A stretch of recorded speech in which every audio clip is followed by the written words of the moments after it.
and Palamai. And John departed from them and returned to Jerusalem. Or the book of 2 Timothy, chapter 4. Start reading verse 9. And John writes to Timothy and says, Do thy diligence to come shortly unto me. For Demas hath forsaken me, having loved this present world, departed unto Thessalonica, and Crescens to Galatia, Titus to Dalmatia. Only Luke is with me. Take Mark, bring him with thee, for he is profitable me for the ministry. Thank you for standing for the reading of the word. And I thought over in Acts chapter 13, we find Paul and some others on a missionary journey. And for whatever reason, Mark decided to leave them. He decided to go back.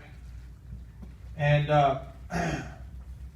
so then we find over in the book of Timothy that Paul finds himself, I guess you would say, forsaken. Everybody seems to have left him. Yeah.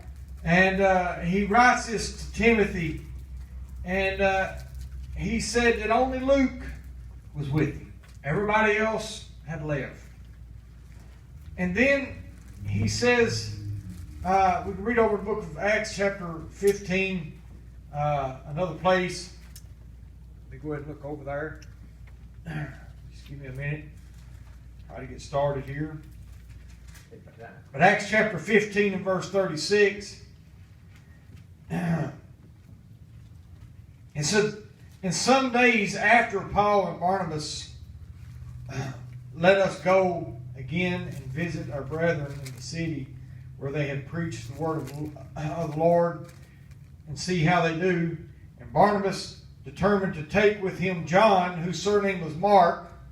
But Paul thought it not good to take him with them, who departed from them in Palamai, and went not with them to the work. So we can read in Acts 13 where John left them, and then we read in verse 15 where he wanted to go again, and Paul said, "No, we're not taking him." Right. But then now we're reading in 2 Timothy where that Paul says that he is profitable to me in the ministry. Right. Yeah. It's time that he come and be with me to pursue the ministry, if you would. Yeah. And I thought, I've been thinking about this most of the week, and how that there's a lot of great achievers in the world's eyes that didn't start out so well. Yeah. Right. And I thought Mark, as we know, John Mark, he went on to do a great work. We can read some of the things that he done in the Scripture, but Paul seen that he was profitable, and I thought if I could title this tonight for just a few moments, I'd title it "You're Needed." Come on. I thought we are all needed in the work of God. Right. From the greatest to the smallest of us, there is a reason for us to be here. And, and like I said, I thought some of the greatest achievers in the world's eyes, like I said, didn't start out so good.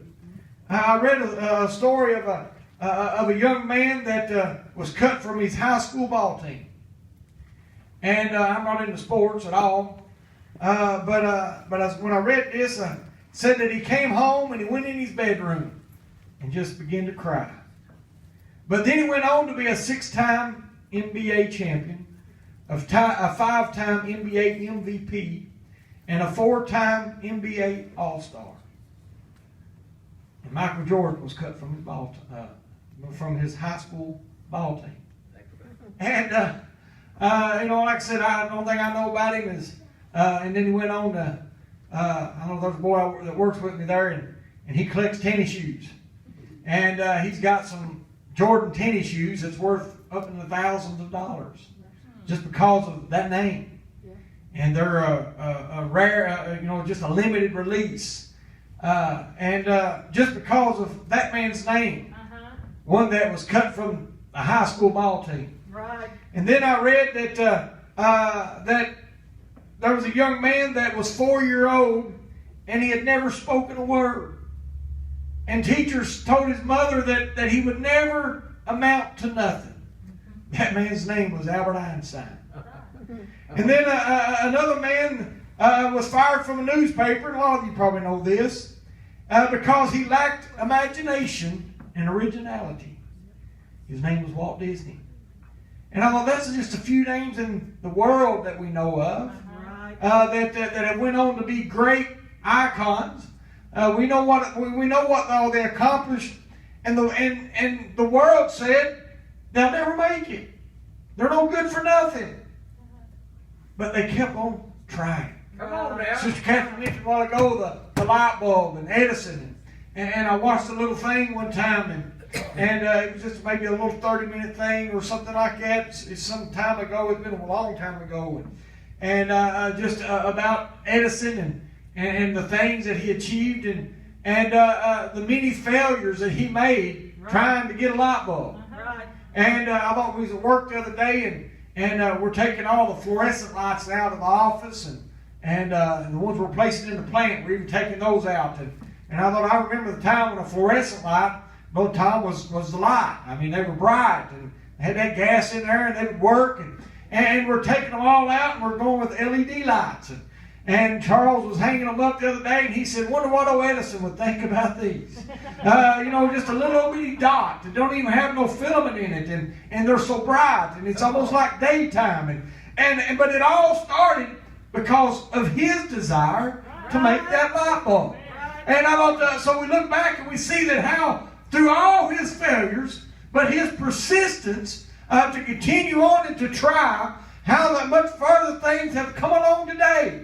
And I thought a lot of times we look and all we want to see and all we can focus on is our failures. I thought if I thought on my failures, then I would never get anything accomplished. We was talking the other day at work, and I know this may not mean nothing to some of you, but we was talking about automobiles that we had. And I remember the first vehicle I ever tried to fix that had been wrecked. And my father gave it to me, and it was a little Mercury, like an Escort, but it was a fastback thing, and it was a little 2-seater car, and it was pretty sharp. And he gave it to me, and it'd been hitting the front end, and I knew that I had to replace all of that, but I didn't understand exactly how to do it. And I got down there and I pulled on it, and finally I just cut the front end off of it. And I went and bought another one out of a junkyard, cut the front end off that, and I couldn't get them back together again. And so later on I understood that on that unibody thing, all I had to do was go in and drill out the old radiator support, 15, 20 rivets, whatever it was, and put that back in, pull off the inner structure, put it back together, and it was quite simple. And I thought, but I look back on that first one that I never did get finished. We finally sold it to a guy up in Jackson County, and he was able to weld. He put it back together, and I ran into him at Wesley's funeral. And he said, "Yeah, I got that thing running, and I drove it for several years, and but past all of my mistakes." But I look back at that, and I realized since then I've fixed and patched up several old cars. But I couldn't go back and look at, I failed once and I'll never try it again. And I thought that's just on the natural side. But how many times on the spiritual aspects of life have we looked and we said, I failed too many times, Brother Tom. I'm not going to try again. I thought we've got to keep on trying. We've got to be persistent.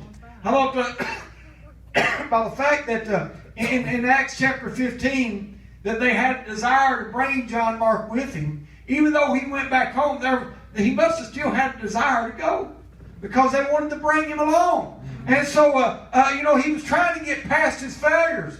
But for some reason, Paul was still looking at that failure. But there came a time when he looked and he realized, he is profitable to me. And a lot of times we in the natural will look at people and we'll see how that maybe they fell over here or they've slipped up over there and we'll want to trying to hold them back. But I thought God has got a use and a need for every one of us. That's right. I thought He needs us. But as we know, all the things of this world have not all started out with just a first time getting it done. Sometimes it takes time. And I thought the Lord has got a desire to use each and every one of us. Paul gave Mark a second chance because he knew God is a God of second chances. Yes, He is. I thought, how many times have we fallen? Right. I mean, I look back on my life and I can see times that I have fell flat on my face, Brother Bill. And I thought circumstances and situations that I have allowed the enemy to trip me up, and I have failed terribly. But I'm glad God is still desiring to use me. Yes. And I thought He's still got a desire to work with us. We need to realize that God needs us. He needs each and every one of us. I thought there's not a one of us that God does not have a work for. Right. I thought,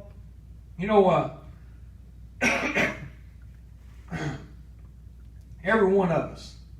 There's some people that are just have an outgoing personality, and they're able to talk to anybody. Yeah. And you take someone like that and you say, God can use them so good because they're able to get out. He can use them to witness. They're not backward. They're foregoing, and that's so true that God can use them. But then there's that one that never says a word, and God can use them just as great. That's right. I mean, just as great. My dad often refers back to my mama, and a very quiet, reserved person, but she was used greatly by God. Uh-huh. My Granny Sparks, I thought she never was an outgoing person. Never. I mean, never. But I have been there in the house in the middle of the night when the Spirit of God came by, and I heard her going through the house with that woo, and her crying out to God because she got a hold of God in the middle of the night. Those times when everybody else was asleep, everybody else in the world had come to a still, that's when God began to move on that little sister that was quiet and reserved and never said much. Never heard neither one of them ever sing a song in church, but I heard them sing in the garden. Yeah. I heard them sing whenever they was working around the house. I heard that song, and I seen the Spirit of God move on them. I thought because God had a use for them. Or God had a need for them, if nothing else, for their children to look on their lives and realize what God could do. Look, God had a great work. Hallelujah. And not to embarrass her, but Teresa's sitting here tonight, and I've known her all my life. Her and Wayne started dating when I was just a little boy, and I can barely remember that, but I can. And she's quiet. Never hardly says nothing.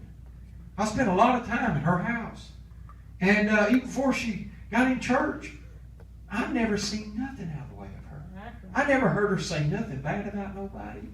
I mean, nothing. And as quiet as she is, and then we all knew her sister, Gwen, and she was just so outgoing, and she had a great work. I mean, she'd done a lot of great things. I mean, she would take the young people and she would work with them, and with children's church and in Sunday school, and she just had that personality. And when she was in the room, everybody knew she was in the room because she was so outgoing. Not negative about it, but that's the way God used her. And everybody realized Sister Gwen's got a great work for God. But just as important she was, so was Sister Teresa, that hardly ever says a word. But she can pray and talk to God and get a hold of God for the church, get a hold of God for the family. God's got a need for us. Every one of us. Although so many times we look and we think we're insignificant. But God has got to work for every one of us. The thing about the work of God is that the things that God uses, the world looks on as crazy, or it's foolishness. 1 Corinthians 1:21 says, "For the preaching of the cross to them that perish is foolishness, but unto them which are saved it is the power of God." For it is written, I will destroy the wisdom of the wise, and will bring to nothing the understanding of the prudent. Where are the wise? Where is the scribe? Where is the disputer of the world? Hath God made foolish the wisdom of this world? For after that, in the wisdom of God, by the world, by wisdom knew not God. It pleased God by the foolishness of preaching to save them that believe. The things of this world that looks just like chaos to God is what He's desiring to bring people together. Yes. Yes. Oh, yeah. Well, you know, I've been on the street some and preached and passed out tracts and witnessed, and it's a different world out there. Right. I mean, it's different. You don't just take a text and begin to preach. You stand there and is because there's not one situation that comes up that's the same. Right. Most of them are all drunks, and they're young teenagers. It's or college students, and most of them was that we was dealing with, and that's getting out and doing the things of this world. But every situation that we worked with there was different. And I remember one night I was standing there, and I looked up, and here come a young boy that was not out in the world. He was not coming out of a bar, but he was walking home, and he had on a McDonald's hat and a uniform. And I looked up, and I seen him, and his little black boy, and I just simply said, "Come unto me, all you that labor and are heavy laden, and I will give you rest." And just began to quote those scriptures to him, and he stopped. And he began to talk to us, and I began to tell him about the Lord, and he began to cry, and he said, "But I'm not out here going to the bars." And I said, "But I'm not out here at this moment for the ones coming out of the bar, but I'm for the one that's working, the one that's on his way home after pulling a long day." And I began to witness to him, and he prayed with us there that night. I never will forget it. I don't know what happened to the young man. I hope he found him a church and got established. But I thought it was just that one night that we was there in the right spot, and I thought I'd been talking to him about the foolishness of how the wine was a mockery and all those things. And then I look up and I see that young man coming, and you could tell he'd just been left work. And I thought it was a different message for him. Uh-huh. And I thought every situation that we deal with, God has got a purpose. That's All right. right. And I thought if we will allow God, He will use us. I thought it's God's desire to use us to get His word out to a lost and dying world. Right. I thought we can't look back and say, "But I failed here and I failed there." But we can look back and say, "But I'm able. I'm able to do the things that God would have us to do." I thought so many times we're looking at what we've not got accomplished instead of what we're going to accomplish. You know, mentioned Edison and all of his failures with the light bulb, but there's other things that he invented that we still use access of today. Yeah. I mean, he came up, what was it, the Victrola, crank it up, it played music, and now look how much farther that's went. Right. I mean, you know, you just, sometimes you wonder where the music even comes from. I mean, it's just, I got in David's work van, I believe it was yesterday, and he, in Uncle Charlie van, and I drove it, and you know, and it's, I don't know how he even got the thing hooked up. And it's just a little thing plugged into the cigarette lighter, and somehow or another responds with the radio in that old van. And when I got in, it said Bluetooth failed to connect. And I'm like, well, what's going on here? And then when he got, you know, and I said, how, you know, he got in there and he just connected up to that radio, and it wouldn't even plug in. I don't know how it worked, but somehow it does. Well, Tom would probably tell me, but I don't know. And but I looked and I thought it came from an old Victrola, Yeah. an old transistor radio, and now look how things are. Think Right. about it. All because somebody didn't give up. Wonder how many times they failed. Oh. Wonder how many times they hooked these wires up and they didn't work. But they didn't give up. Right. And I thought, but how many times have we made an attempt to do something for God and we failed, and we just said, I can't do it. And I thought, we've got the greatest help that anybody's ever had. That's right. We've got the help of God. Right. I thought, maybe I helped you, but that's all I've got tonight. And I thought, I don't want to be a failure. And I hope that I can say that from here on, Brother Bill, that I never fail again. But I doubt it. I really do. Because I'm human.